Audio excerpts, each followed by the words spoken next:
Some of the most iconic performance cars that defined our generation have officially come to an end. These cars aren't getting facelifts, they aren't getting any updates, they're ending forever.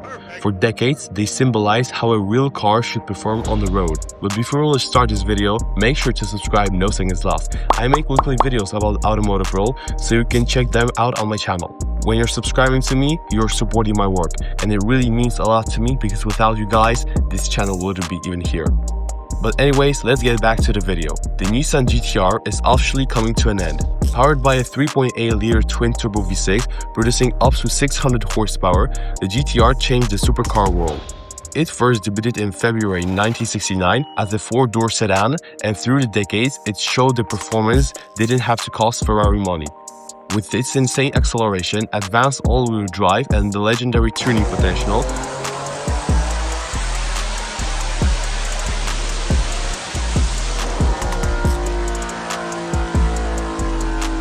the GT-R became a global icon that showed the real GDM power. However, strict emission rules, aging technology, and the shift towards electrification have finally closed the chapter on one of the longest-running performance legends ever built. The gas-powered Porsche 780 Cayman and Boxster are also ending. These mid-engine sports cars were loved for their balance, handling, and driver connection. From turbocharged 4 cylinders to high-revving flat-six engines, in the models like GT-R RS, the 780 represented pure driving enjoyment. Porsche is replacing them with electric versions, which means the sound, the revs, and the mechanical feel of these cars will soon become history. The Lamborghini Huracán, that was debuted in March 2014, marks the end of a legendary engine layout.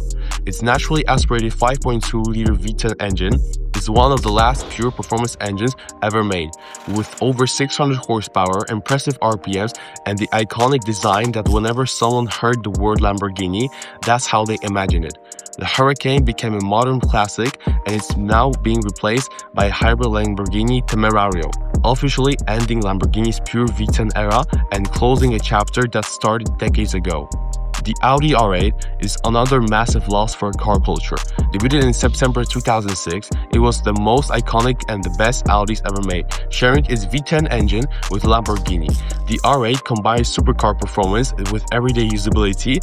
It proved that a supercar could be fast, reliable, and comfortable.